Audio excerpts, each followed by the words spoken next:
जुबां केसरी।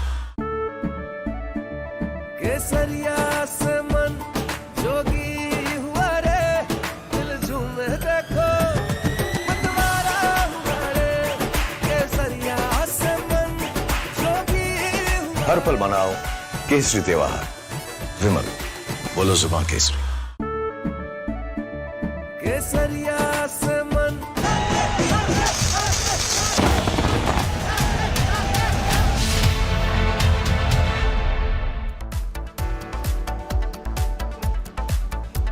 नमस्कार, रिपब्लिक भारत आप देख रहे हैं, मैं आपके साथ सागर मिश्रा। बात करेंगे महाराष्ट्र के। महाराष्ट्र में देवा भाऊ ने नगर निगम चुनाव की पूरी तस्वीर बदल कर रख दी है।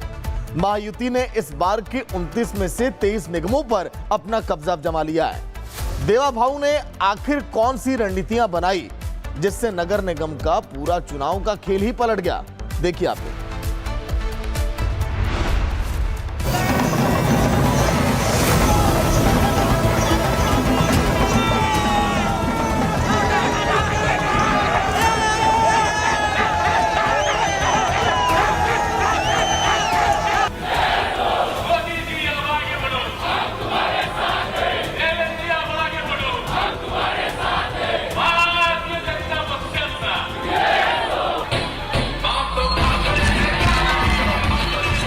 महाराष्ट्र के नगर निगम के चुनावों में विपक्ष का सूपड़ा साफ हो गया है।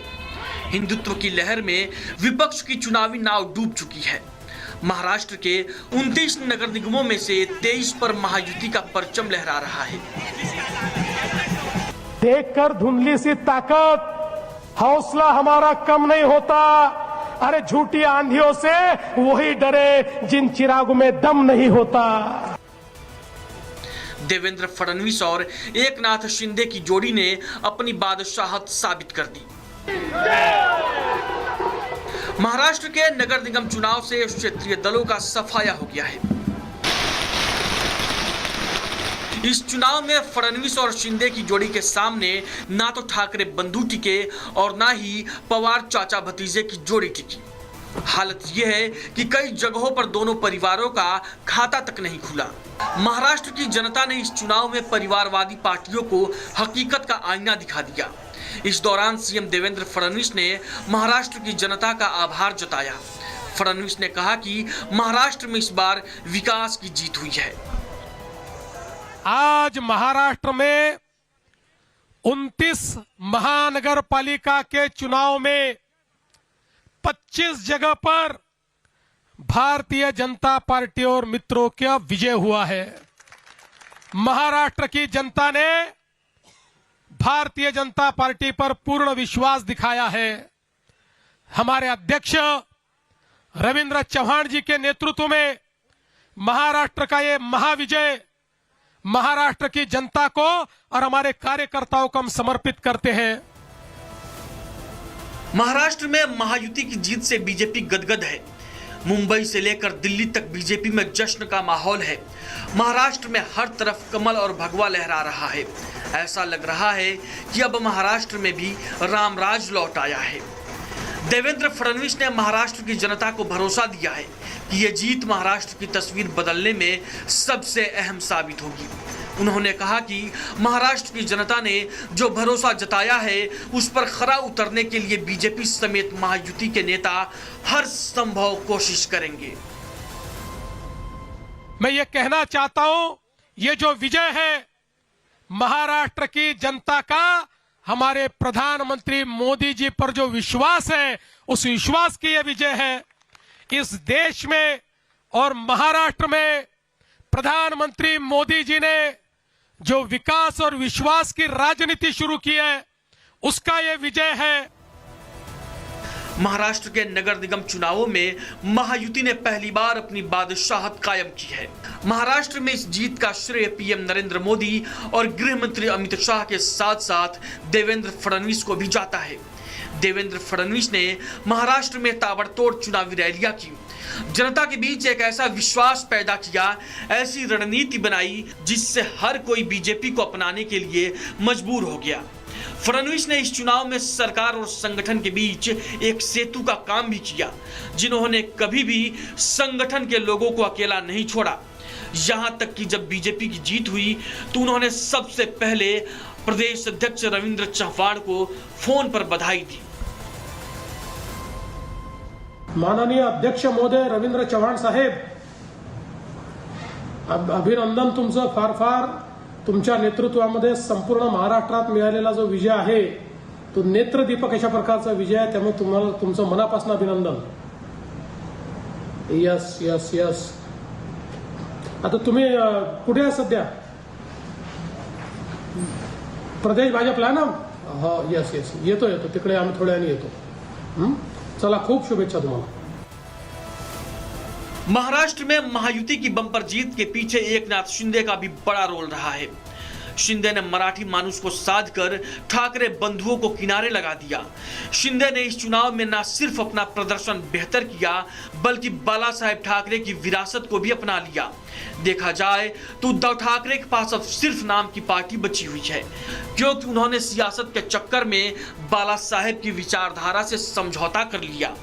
बीजेपी ने महाराष्ट्र में बुरी तरह से हार के लिए विपक्ष को आत्ममंथन की नसीहत दे डाली। तो जो कुछ कह रहे हैं संजय राउत जी, मुझे लगता है शिवसेना उबाटा को, जो श्रद्धेय बाला साहब ठाकरे जी की विरासत का होने का दावा करती थी, उसे इंट्रोस्पेक्शन की जरूरत है। महाराष्ट्र के नगर निगम चुनावों से बीजेपी ने विपक्षी दलों को हिंदुत्व की ताकत दिखा दी। हालांकि विपक्ष अभी भी हार के अलग अलग बहाने ढूंढ रहा है, लेकिन सवाल यह है कि क्या विपक्ष हार के बहाने ढूंढने की बजाय हार के कारणों पर मंथन करेगा? क्या विपक्ष इस हार से हिंदुत्व पर चोट करना बंद करेगा? और सबसे बड़ा सवाल ये कि क्या महाराष्ट्र की इस हार ने क्षेत्रीय दलों के अस्तित्व पर संकट खड़ा कर दिया है? Bureau report, republic Bharat.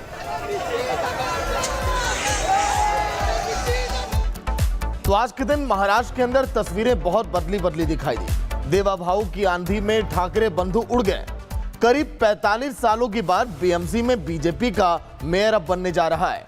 Devendra Fadnavis ने बीएमसी चुनाव तो जीता ही, साथ ही ठाकरे बंधुओं का घमंड भी चूर चूर हो गया।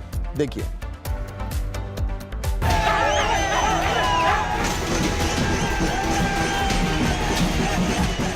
जश्न की ये तस्वीरें हैं देश की सबसे अमीर महानगर पालिका में सत्ता के एक नए युग की शुरुआत।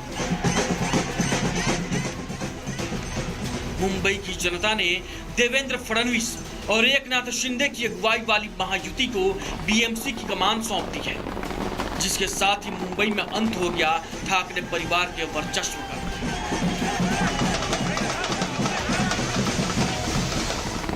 अंत हो गया उस हनक का जिसे मुंबई में सत्ता, सरकार और शासन का पर्याय माना जाता था। 25 सालों से बीएमसी की सत्ता पर काबिज ब्रांड ठाकरे भरभरा कर गिर पड़ा। जिस बाला साहेब को कभी मुंबई का सबसे बड़ा सरकार माना जाता था, उनके बेटे और भतीजे मिलकर भी उस शहर में उनकी विरासत को नहीं बचा पाए, जहां कभी उनकी तूती बोला करती थी। मुंबई में भी एक बड़े विजय की ओर हम जा रहे हैं। यहां पर अभी काउंटिंग चल रहा है, लेकिन जो ट्रेंड्स है उसके आधार पर मैं कह सकता हूं मुंबई में पूर्ण बहुमत हमको मिलेगा। मुंबई में महापौर हमारा महायुति का बनेगा। सत्ता के लिए कांग्रेस के साथ जाना और हिंदुत्व के मुद्दे पर नरम रुख अपनाना क्या उद्धव ठाकरे को भारी पड़ा, जिसके चलते महाराष्ट्र और मुंबई की जनता ने उद्धव ठाकरे को बाला साहेब की विरासत से खारिज कर दिया। खिसकती सियासी जमीन को बचाने के लिए करीब 20 साल बाद उद्धव और राज ठाकरे साथ आ गए। चुनाव के दौरान मराठी अस्मिता के मुद्दे को जोर शोर से उठाया। भाषा और क्षेत्र के नाम पर खूब जहर उगला, लेकिन हिंदुत्व से जुड़े मुद्दों पर खामोश रहे। असदुद्दीन ओवैसी की AIMIM मुंबई में मुस्लिम या बुर्के वाली मेयर का दावा करती रही, लेकिन इस पर भी उद्धव और राज ने कुछ नहीं बोला। और आज शिवसेना उबाटा उस गठबंधन में है जिसमें मुस्लिम लीग भी शामिल है, जिसमें आतंकवादियों का महिमा मंडन किया जाता है। आज यदि शिवसेना उस गठबंधन में खड़ी है जहां अफजल हालात का मारा है, जहां याकूब मेनन की जुडिशियल किलिंग हुई है, जहां ओसामा को जी कहने वाले, हाफिज को साहब कहने वाले, बुरहान वानी को भटका हुआ नौजवान कहने वाले और भारत तेरे टुकड़े होंगे इंशाअल्लाह कहने वालों के प्रति सहानुभूति रखने वाले, जाकिर नायक को शांति का मसीहा कहने वालों के साथ अगर आप खड़े होंगे तो मुझे लगता है महाराष्ट्र की जनता भली भांति इसका उत्तर देगी। शिवसेना ने पहली बार 1985 में बीएमसी की सत्ता हासिल की थी, जिसके बाद 1997 से 2022 तक बीएमसी में ठाकरे परिवार की हुकूमत लगातार कायम रही। लेकिन महाराष्ट्र विधानसभा चुनाव में बीजेपी और एकनाथ शिंदे की शिवसेना से बुरी तरीके से पटखनी खाने के बाद शायद ठाकरे बंधुओं को पहले ही अपनी सियासत खत्म होने का अंदेशा सताने लगा था, लेकिन साथ आने के बाद भी उनकी सियासत निगेटिव ही बनी रही। कहा था सब जगह एक भगवामय वातावरण था और अभी मेजॉरिटी मेयर की कुर्सी पे जय श्री राम और आई लव महादेव के विचार के सोच के हमारे मेयर सब जगह महायुति के बैठने की पूरी तरीके से तैयार। मुंबई में जो लोग एक नकारात्मक एजेंडा चला रहे थे, लोगों को भावुक मुद्दों में फंसाने की कोशिश कर रहे थे, आज मुंबई में केवल 2 भाई हैं। उन दोनों भाइयों का नाम है लाडका भाव एकनाथ शिंदे जी और देवा भाव देवेंद्र फडणवीस जी, और उनका लास्ट नेम विकास है। और आज लोग विकास चाहते हैं, अकाउंटेबिलिटी चाहते हैं। महाराष्ट्र और मुंबई हिंदवी साम्राज्य के महानायक छत्रपति शिवाजी महाराज की धरती है। पूरे चुनाव के दौरान ठाकरे बंधु भाषा और क्षेत्र के नाम पर बांटने की राजनीति करते रहे। बीजेपी ठाकरे ब्रदर्स पर भाषा और क्षेत्र के नाम पर हिंदुओं को तोड़ने का आरोप लगाती रही। सीएम देवेंद्र फडणवीस और डिप्टी सीएम एकनाथ शिंदे लोगों के बीच केंद्र और राज्य सरकार के कामों को गिनाकर डबल से ट्रिपल इंजन सरकार का आशीर्वाद मांगते रहे। एकनाथ शिंदे ने तो पहले से ही बाला साहेब ठाकरे की विरासत पर दावा ठोक रखा था। ऐसे में हिंदुत्व से दूरी और हिंदुओं को बांटने की राजनीति ने शायद ठाकरे बंधुओं को जनता की दिलों से ही उतार दिया। Bureau report, republic Bharat. वहीं महाराष्ट्र का नगर निगम चुनाव के नतीजे इस बार हिंदुत्व की राजनीति की झलक दिखा रहे हैं। इस बार ज्यादातर नगर निगमों पर भगवा रंग चढ़ा हुआ नजर आ रहा है। देखिए आखिर कैसे।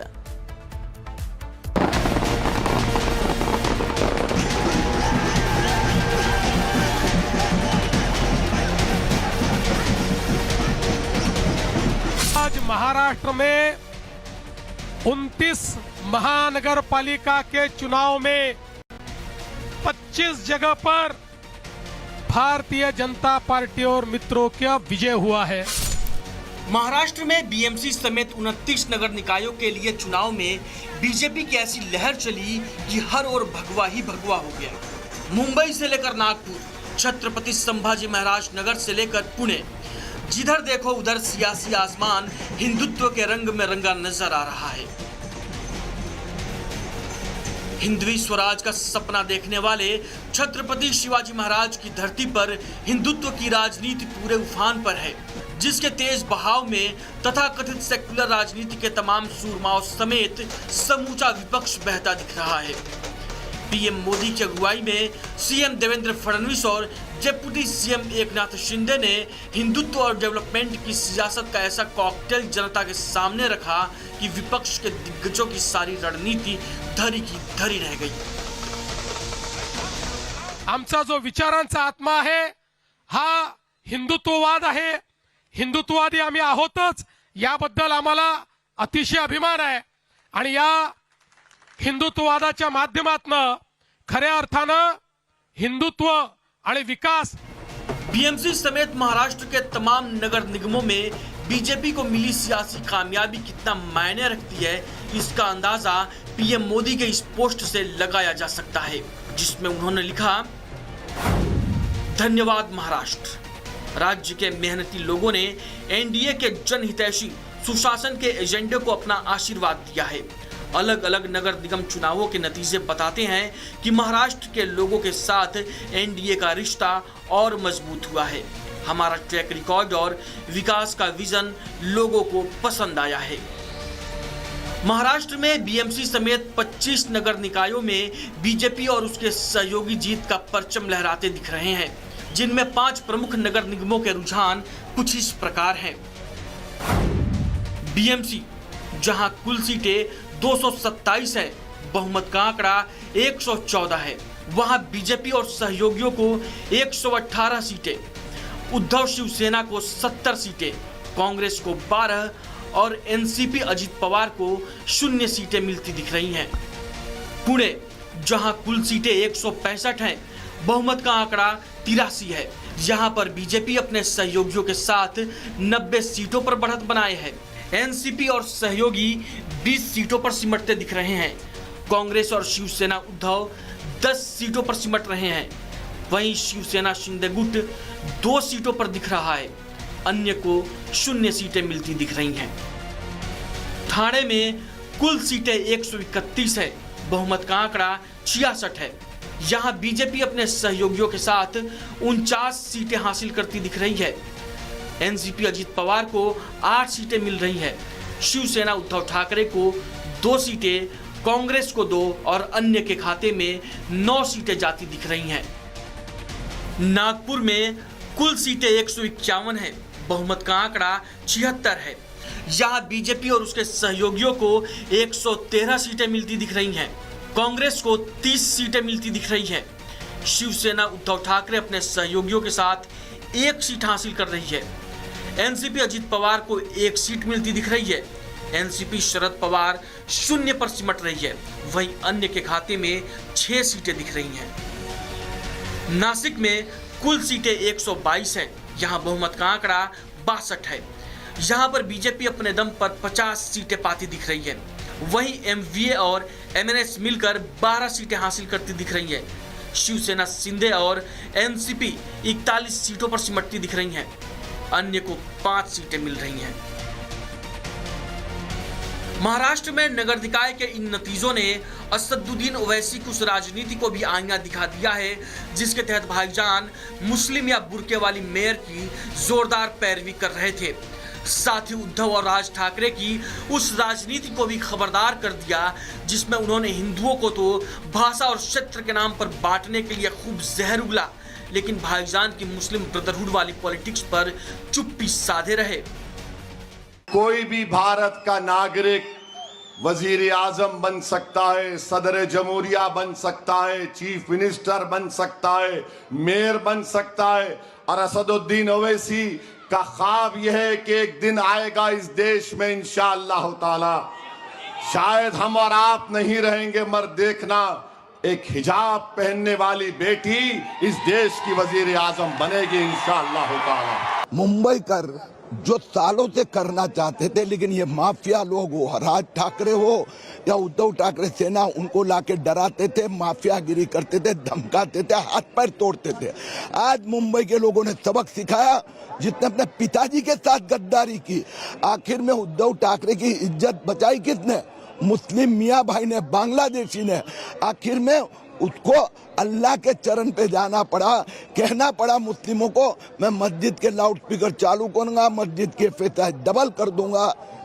मुंबई करने सबक सिखाया। मतलब साफ है, महाराष्ट्र हो या मुंबई, सत्ता राज्य की हो या केंद्र की, बागडोर उसी को मिलेगी जो हिंदुत्व की बात करेगा। हिंदुस्तान की सियासत में सत्ता हिंदुत्व की लहर पर सवार है।